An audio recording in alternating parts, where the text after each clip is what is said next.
Hello everyone, I am professor Shailendra Chaudhary, welcoming you all in finance foundation. तो आज हम लोग कॉस्ट ऑफ कैपिटल यूनिट के weightage average cost of capital topic के numerical को solve करेंगे। आज जो हम क्वेश्चन करने वाले हैं ये प्रोजेक्ट मैनेजमेंट सब्जेक्ट के 2023 के क्वेश्चन पेपर में आया हुआ क्वेश्चन है, जो एग्जाम पॉइंट ऑफ व्यू से इंपॉर्टेंट है। इससे आपको ये पता चलेगा कि किस तरह के क्वेश्चन आपसे क्वेश्चन पेपर में पूछे जाते हैं। So without wasting any time सीधे हम लोग क्वेश्चन पे आते हैं।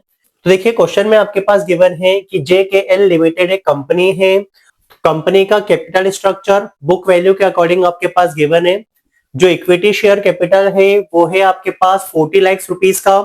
जो शेयर है वो है आपके पास 2 लाख शेयर। जो प्रेफरेंस शेयर है वो है आपके पास 10 लाख रुपीस के। और जो प्रेफरेंस शेयर का रेट ऑफ डिविडेंड है वो कितना देके रखा है, 11.50%। जो डिबेंचर्स है, डिबेंचर्स आपके पास देके रखे हैं 30 लाख के। और डिबेंचर का जो इंटरेस्ट परसेंटेज है वो आपको गिवन है 10% का। तो टोटल आपके पास हो गया है 80 लाख। इसके बाद आपके पास क्वेश्चन में गिवन है कि जो इक्विटी शेयर है कंपनी का वो 20 रुपीज में अभी सेल हो रहा है। ऐसा एक्सपेक्टेड है कि जो कंपनी है वो डिविडेंड कितना रुपए पे करेगी, 2 रुपीज। किस ईयर में पे करेंगे, नेक्स्ट ईयर में। इसके बाद आगे गिवन है जो ग्रोथ रेट है वो कितना परसेंट है, 5% है।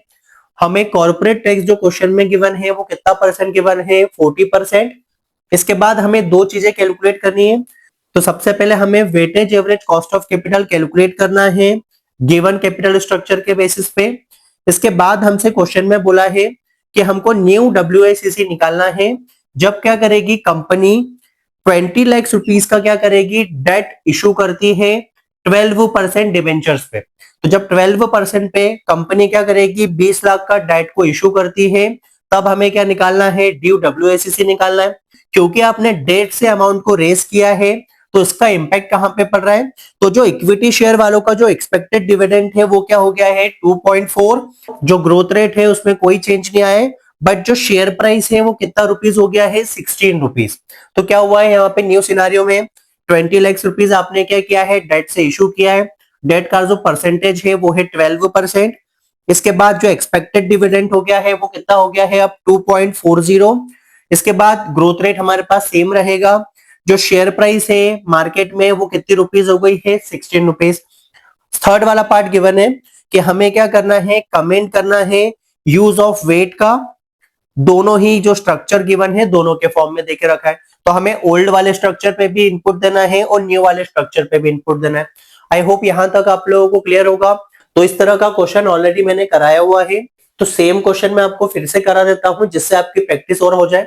तो देखिए, सबसे पहले हमसे क्या पूछा है, weightage average cost of capital. तो कॉस्ट ऑफ कैपिटल क्या होता है, सबसे पहले हम लोग ये समझेंगे। तो कॉस्ट ऑफ कैपिटल का मतलब है कि जो भी आपने मार्केट से फंड रेस किया है, जो भी आपने कैपिटल रेस किया है, वो कैपिटल को रेस करने में जो आपकी कॉस्ट आ रही है उसे हम लोग क्या बोलते हैं, कॉस्ट ऑफ कैपिटल। अब देखिए, कॉस्ट ऑफ कैपिटल को हम जो डिनोट करते हैं वो किससे कर देते हैं, KO से। O का मतलब होगा ओवरऑल। तो ओवरऑल कॉस्ट ऑफ कैपिटल कितनी चीजों से मिलकर बनता है, 4 चीजों से। तो सबसे पहला जो कैपिटल स्ट्रक्चर में आता है आपके पास वो क्या आएगा, डेट इंस्ट्रूमेंट। तो जो आप डेट इंस्ट्रूमेंट यूज करते हैं उसकी जो कॉस्ट होगी वो क्या होगी, कॉस्ट ऑफ डेट। इसके बाद आपके पास क्या हो जाएगा, कॉस्ट ऑफ प्रेफरेंस शेयर। तो उसको हम किससे डिनोट करते हैं, KP से। इसके बाद क्या हो जाएगा, कॉस्ट ऑफ इक्विटी। तो इसको हम लोग किससे डिनोट कर देते हैं, KE से। और इसके बाद हमारे पास जो आ जाएगा वो क्या हो जाएगा, कॉस्ट ऑफ रिटेन अर्निंग। तो इसे हम यहाँ पे क्या रिप्रेजेंट कर देते हैं, R से। तो बेसिकली इन सब का जो कॉम्बिनेशन होगा वो मिलके क्या बनाता है आपके पास, ओवरऑल कॉस्ट ऑफ कैपिटल। जो क्या होगा, इन चारों के कॉम्बिनेशन से बनेगा। बट क्या होगा, हमें जब कॉस्ट को कैलकुलेट करना होता है, क्योंकि यहाँ पे फाइनेंसेस इन्वॉल्व होते हैं, तो हम यहाँ पे क्या करते हैं, प्रिसाइज आउटपुट के लिए जाते हैं। क्योंकि जब आप डिसीजन मेकिंग करेंगे तो आप ये चाहेंगे कि मैं इस सोर्स पे उतना ही पैसा दूं जितना मैंने अमाउंट रेज किया है। और इस केस में आपको किसकी जरूरत होती है, WACC की। तो यहां पे आपको क्या करेगा, weightage average cost of capital help करता है कि जिस इंस्ट्रूमेंट का आपने जितना वेटेज लिया है आपको उस पर उतनी ही क्या करनी होगी, कॉस्ट देनी पड़ेगी। फॉर एग्जाम्पल मान लेते हैं कि फर्स्ट वाले केस में वो वेट क्या हो गया, W1 हो गया।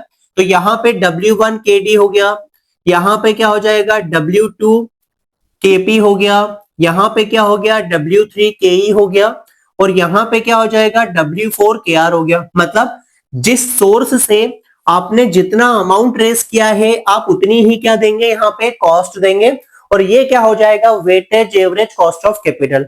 आई होप यहां तक आप लोगों को क्लियर होगा। लेकिन अब इसको कैलकुलेट करने के लिए आपको कितने इंस्ट्रूमेंट की कॉस्ट की जरूरत होगी, 4 इंस्ट्रूमेंट की। तो जितना क्वेश्चन में गिवन होगा मैक्सिमम आपके पास 4 तरह के सोर्स हो सकते हैं। इसके अंदर फर्दर डिवीजन और पॉसिबल है, जैसे डेट के केस में लोन भी हो सकता है, डिबेंचर्स भी हो सकता है। तो इसका फर्दर डिवीजन पॉसिबल है, बट जो मेन कैटेगराइजेशन होगा वो ये 4 कैटेगरी में ही होता है। आई होप यहां तक आप लोगों को क्लियर होगा। अब जैसे यहाँ पे अगर आप क्वेश्चन देखेंगे तो यहाँ पे इक्विटी शेयर गिवन है, प्रेफरेंस शेयर गिवन है और डिबेंचर्स गिवन है। क्योंकि यहाँ पे रिटेन अर्निंग नहीं है तो हमें ये वाला पार्ट कैलकुलेट करने की जरूरत नहीं है। आई होप यहां तक आप लोगों को क्लियर होगा।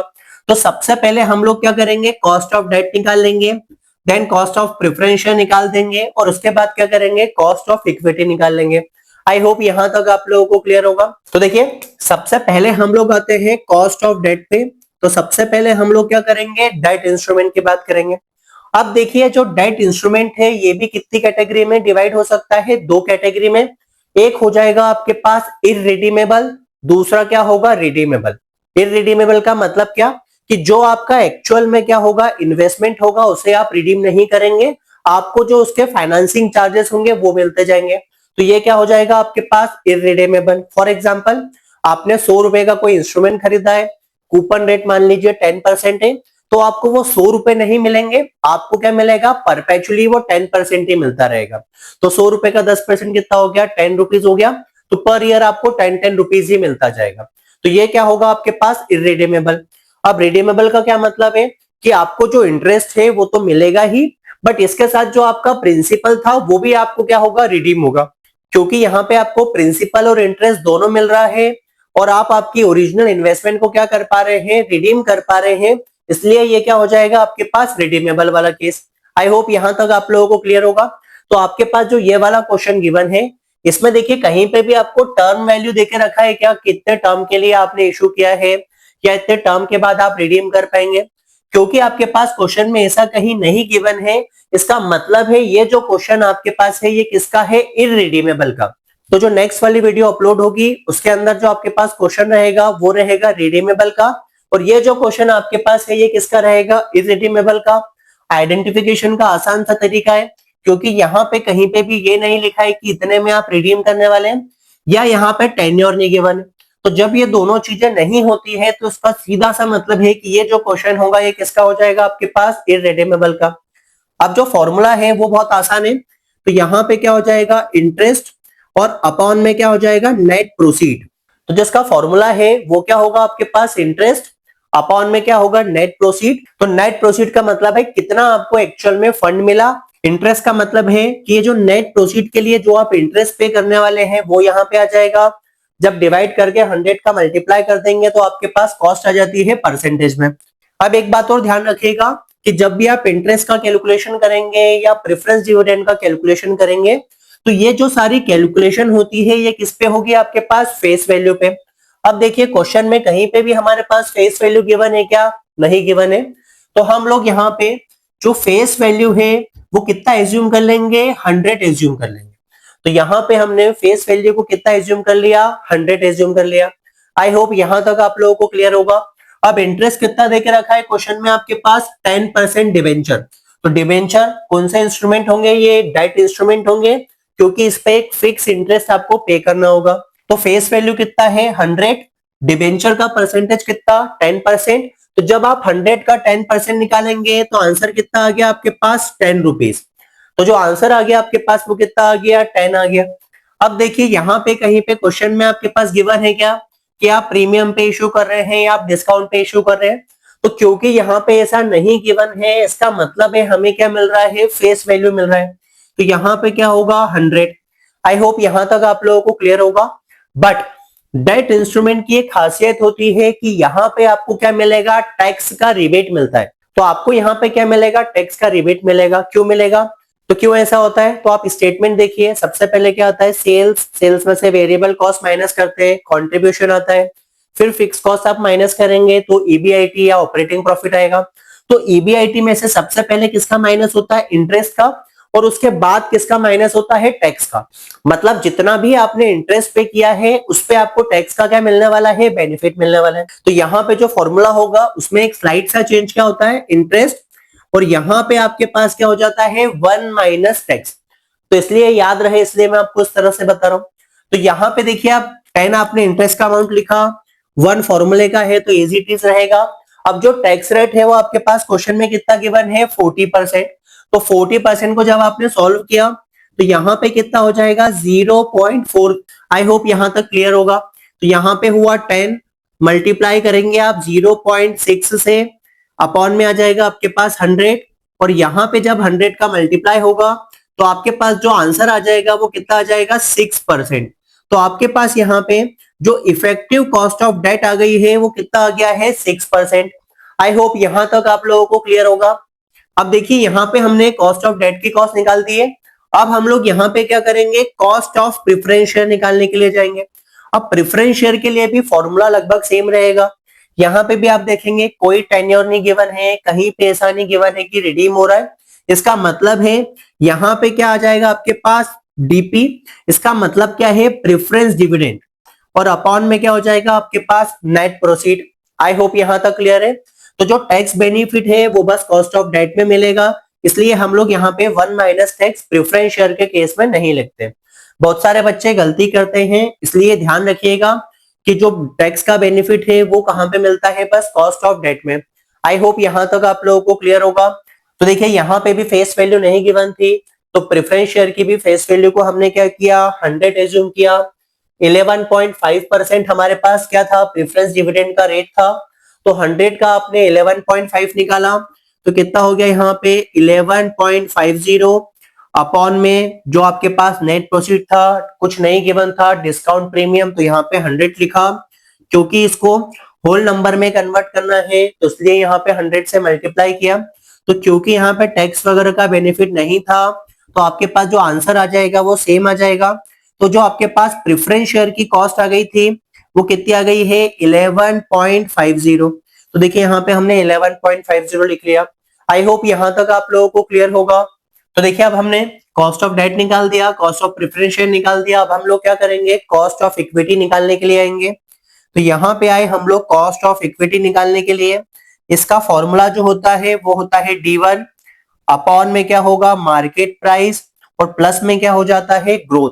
तो ये जो D1 है इसका क्या मतलब होगा, तो ये जो डिविडेंड है ये क्या होगा, नेक्स्ट ईयर का डिविडेंड होगा, या एक्सपेक्टेड डिविडेंड होगा, या प्रपोज्ड डिविडेंड होगा। तो इसलिए हम लोग यहाँ पे क्या करते हैं, D1 लिखते हैं। कई बार क्वेश्चन में आपके पास ऐसा गिवन होगा प्रीवियस ईयर का या करंट ईयर का, तब आप क्या करेंगे, एक्सपेक्टेड वाला या नेक्स्ट ईयर का डिविडेंड निकालने के लिए जाएंगे। और इसका जो फॉर्मूला होगा वो क्या होगा, D1 इज इक्वल्स टू, यहाँ पे क्या होगा, D0, और यहाँ पे क्या हो जाएगा आपके पास 1 प्लस ग्रोथ। तो इससे आप क्या करेंगे, D1 की वैल्यू कैलकुलेट करेंगे और इसके बाद हम लोग क्वेश्चन को आगे सॉल्व करेंगे। आई होप यहाँ तक आप लोगों को क्लियर है। तो क्योंकि ऑलरेडी हमें यहाँ पे जो क्वेश्चन में डेटा गिवन था, ये क्या गिवन है, 2 रुपीज का डिविडेंड है, नेक्स्ट ईयर का डिविडेंड है। तो ऑलरेडी हमारे पास क्या गिवन है, यहाँ पे D1 गिवन है। तो सॉल्व किया आगे, cost of equity as it is रखा, डिविडेंड की जो वैल्यू है वो कितना हो गया है आपके पास 2, जो मार्केट प्राइस है वो आपके पास कितना गिवन है, 20। तो यहाँ पे हुआ आपके पास 20। जो ग्रोथ रेट क्वेश्चन में गिवन है वो कितना गिवन था, 0, तो ये कितना था 5%। 5/100 किया तो ये कितना हो गया आपके पास 0.05। तो 2/20 कितना होगा आपके पास यहाँ पे 0.10, प्लस आपने 0.05 किया तो आपके पास यहाँ पे जो कॉस्ट ऑफ इक्विटी आ गया है वो आपके पास कितना आ जाएगा, 0.15, या जिसको हम परसेंटेज में लिखेंगे तो कितना लिखेंगे, 15%। आई होप यहां तक आप लोगों को क्लियर होगा। यहां तक हमने कॉस्ट ऑफ इक्विटी का कैलकुलेशन किया। अब देखिए इसके बाद हम लोग क्या करेंगे, weightage average cost of capital निकालने के लिए आ जाएंगे। तो weightage average cost of capital के लिए हम लोग क्या करेंगे, एक टेबल प्रिपेयर करेंगे। टेबल के अंदर हम लोगों को किसकी जरूरत होगी, जो हमारे लिए इंपॉर्टेंट रहेगा वो क्या रहेगा, वेटेज। दूसरी चीज जो हमारे लिए इंपॉर्टेंट है वो क्या है, कॉस्ट। तो कॉस्ट आपने निकाल लिया है, अब हम लोग वेटेज कैसे निकालते हैं वो देखने के लिए जाएंगे। तो इसके लिए मैं क्या कर रहा हूँ, जो ये वाला पार्ट है ऊपर का, इसे मैं क्या कर दूंगा, अब इरेज कर दूंगा। आई होप यहां तक आप लोगों को क्लियर होगा। तो देखिए, अब जो एक क्वेश्चन में हमसे WACC निकालने का बोला था ओल्ड केस में या एग्जिस्टिंग कैपिटल स्ट्रक्चर के लिए, वो निकालने के लिए आएंगे। तो देखिए, इस तरह से आपको क्या करना होगा, एक टेबल बनानी होगी। टेबल में आपके पास 5 कॉलम्स हो जाएंगे। सबसे पहला रहेगा सोर्स का, तो जितने भी सोर्सेस से आप फंड को रेज कर रहे हैं वो यहाँ पे आ जाएगा। इसके बाद यहाँ पे आ जाएगा अमाउंट।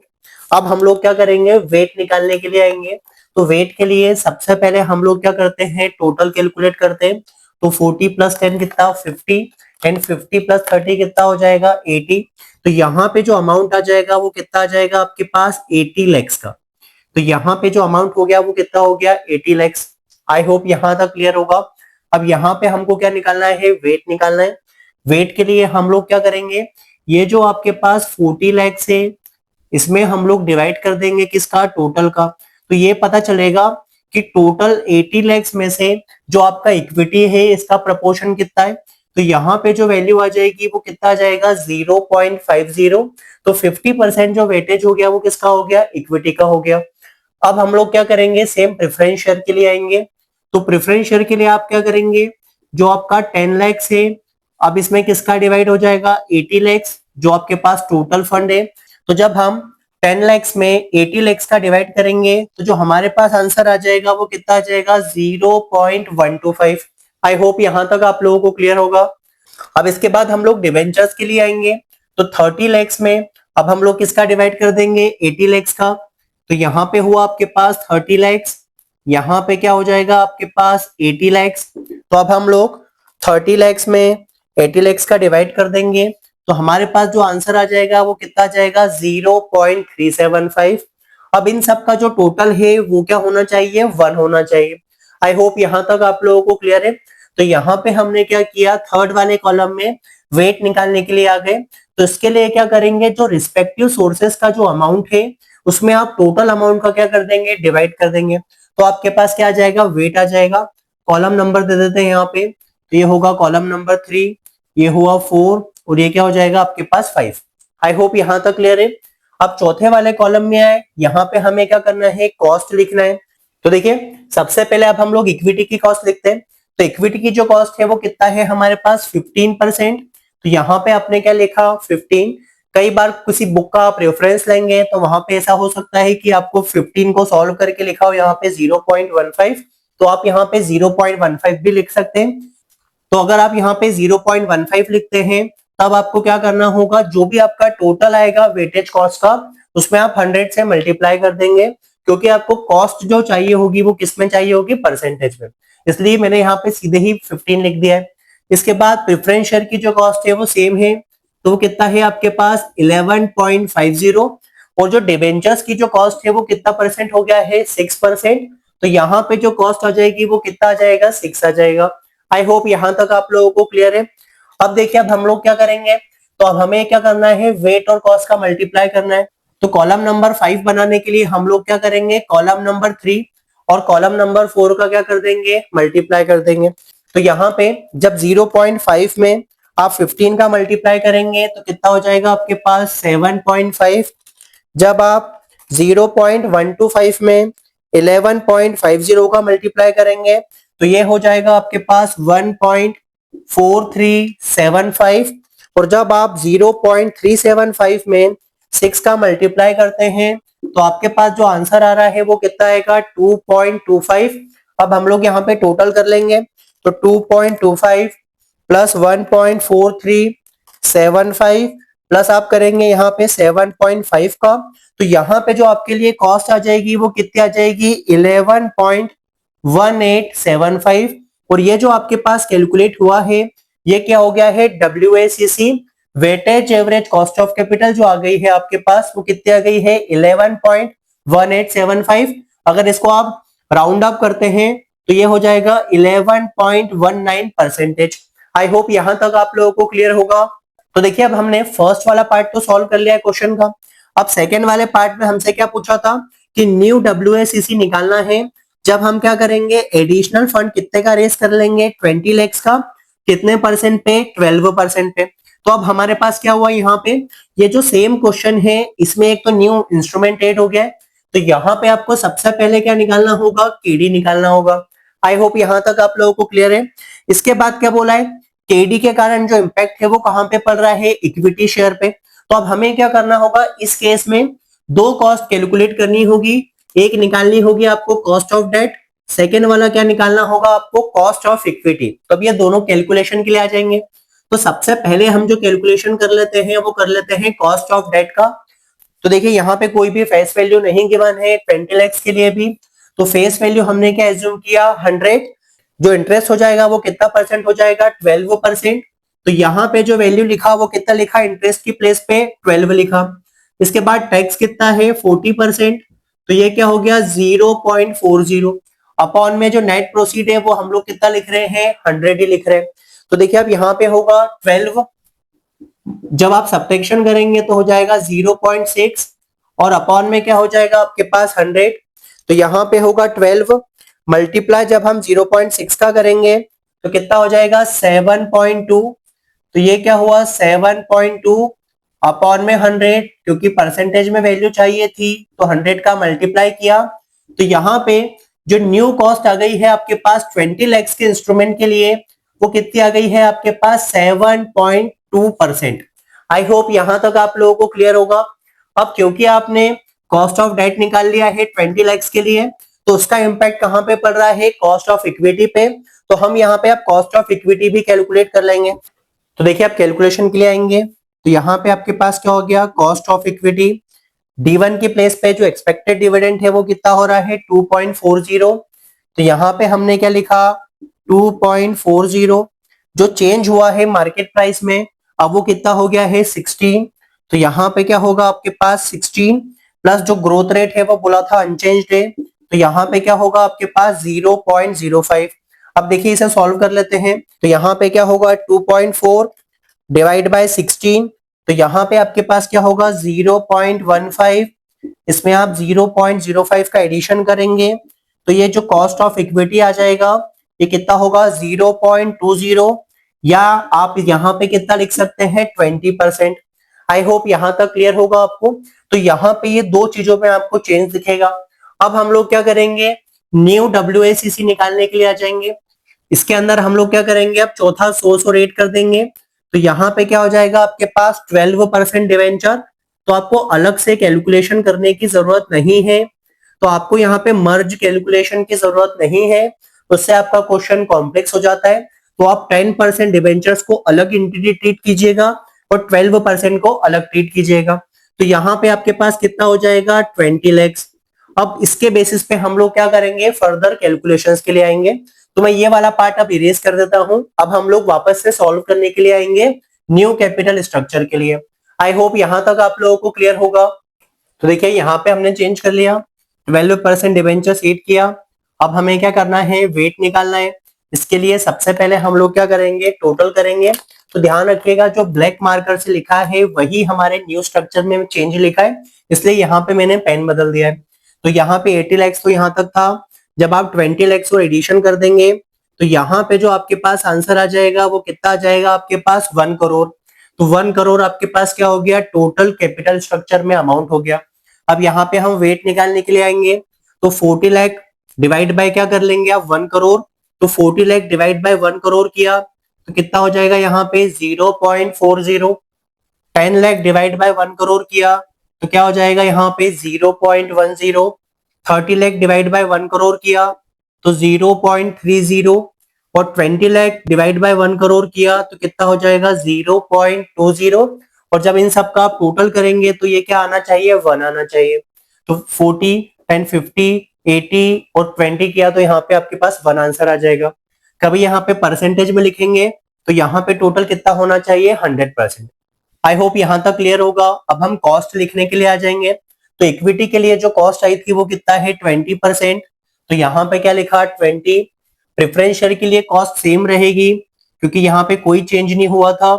इसके बाद 10% डिवेंचर्स के लिए भी कॉस्ट 6% सेम रहेगी। 12% डिवेंचर के लिए जो कॉस्ट है वो कितना है? 7.2%। आई होप यहाँ तक क्लियर है। अब हम लोग यहाँ पे वेटेड कॉस्ट निकालने के लिए आएंगे। अगेन वेट और कॉस्ट का मल्टीप्लाई करेंगे, तो यहाँ पे होगा 0.4 मल्टीप्लाई बाय 20 किया, तो आपके पास यहाँ पे जो आंसर आ गया वो कितना आ गया 8। अब यहाँ पे 0.1 में मल्टीप्लाई कर देंगे 11.50 का, तो आंसर आपके पास कितना आ जाएगा 1.15। यहाँ पे 0.3 में 6 का मल्टीप्लाई कर देंगे, तो यहाँ पे क्या हो जाएगा 1.8, और यहाँ पे 0.2 में 7.2 का मल्टीप्लाई कर देंगे, तो कितना हो जाएगा आपके पास 1.44। आई होप यहाँ तक आप लोगों को क्लियर होगा। अब वेटेड कॉस्ट निकालने के लिए टोटल कर लेंगे, तो ये क्या हुआ 8 प्लस 1.15 प्लस किया आपने 1.8 और प्लस किया 1.44, तो जो आपका आंसर आ गया है वो कितना आ जाएगा 12.39। और ये जो आपके पास आ गया है ये क्या आ गया है new weightage average cost of capital आ गया है। आई होप यहाँ तक आप लोगों को क्लियर होगा। तो दूसरे वाले क्वेश्चन में क्या बोला था कि जो आपने एडिशनल इंस्ट्रूमेंट ऐड किया है और इसके कारण जो चेंजेस हो रहा है इसके बेसिस पे हमें क्या करना है weightage average cost of capital निकालना है। अब हम लोग क्या करेंगे, जो थर्ड वाला क्वेश्चन पूछा था आपसे कि यूज ऑफ वेट पे हमें कमेंट करना है, तो सबसे पहले हम लोग देखेंगे यहाँ पे जो old weightage average cost of capital था वो कितना था 11.19%, जो न्यू था वो कितना था आपके पास 12.39%। अब इसका आप इंटरप्रिटेशन क्या करेंगे कि जैसे जैसे आप क्या करेंगे हाई कॉस्ट वाले इंस्ट्रूमेंट का यूज करते जाएंगे वैसे वैसे क्या होगी आपकी जो WACC होगी या weightage average cost of capital होगा वो भी क्या होते जाएगा इंक्रीज होता जाएगा। अब देखिए यहाँ पे आपने क्या किया था, जो ओल्ड वाला WACC है उससे ज्यादा वाले कॉस्ट के इंस्ट्रूमेंट का यूज किया था, तो आपकी जो वेटेज एवरेज कॉस्ट है वो क्या हो जाएगी इंक्रीज हो जाएगी। तो यही इसका इंटरप्रिटेशन होगा। तो जब आप क्या करेंगे ज्यादा कॉस्ट वाले इंस्ट्रूमेंट का यूज करते हैं आपके कैपिटल स्ट्रक्चर में और उसका वेटेज हम लोग इंक्रीज करते जाएंगे, तो जो ओवरऑल कॉस्ट ऑफ कैपिटल होगी वो भी हमारी क्या होती जाती है इंक्रीज होती जाती है। आई होप यहाँ तक आप लोगों को क्लियर होगा। लिखने का तरीका आपका अलग हो सकता है बट जो क्रक्स है वो यही होना चाहिए। आई होप यहाँ तक आप लोगों को क्लियर होगा। यहाँ पे हमारा क्वेश्चन कंप्लीट हो गया है। अगर वीडियो अच्छा लगे तो लाइक करें, शेयर करें, सब्सक्राइब करें, जिससे आपके पास फर्दर वीडियोस का नोटिफिकेशन आ जाए। Thank you so much for watching.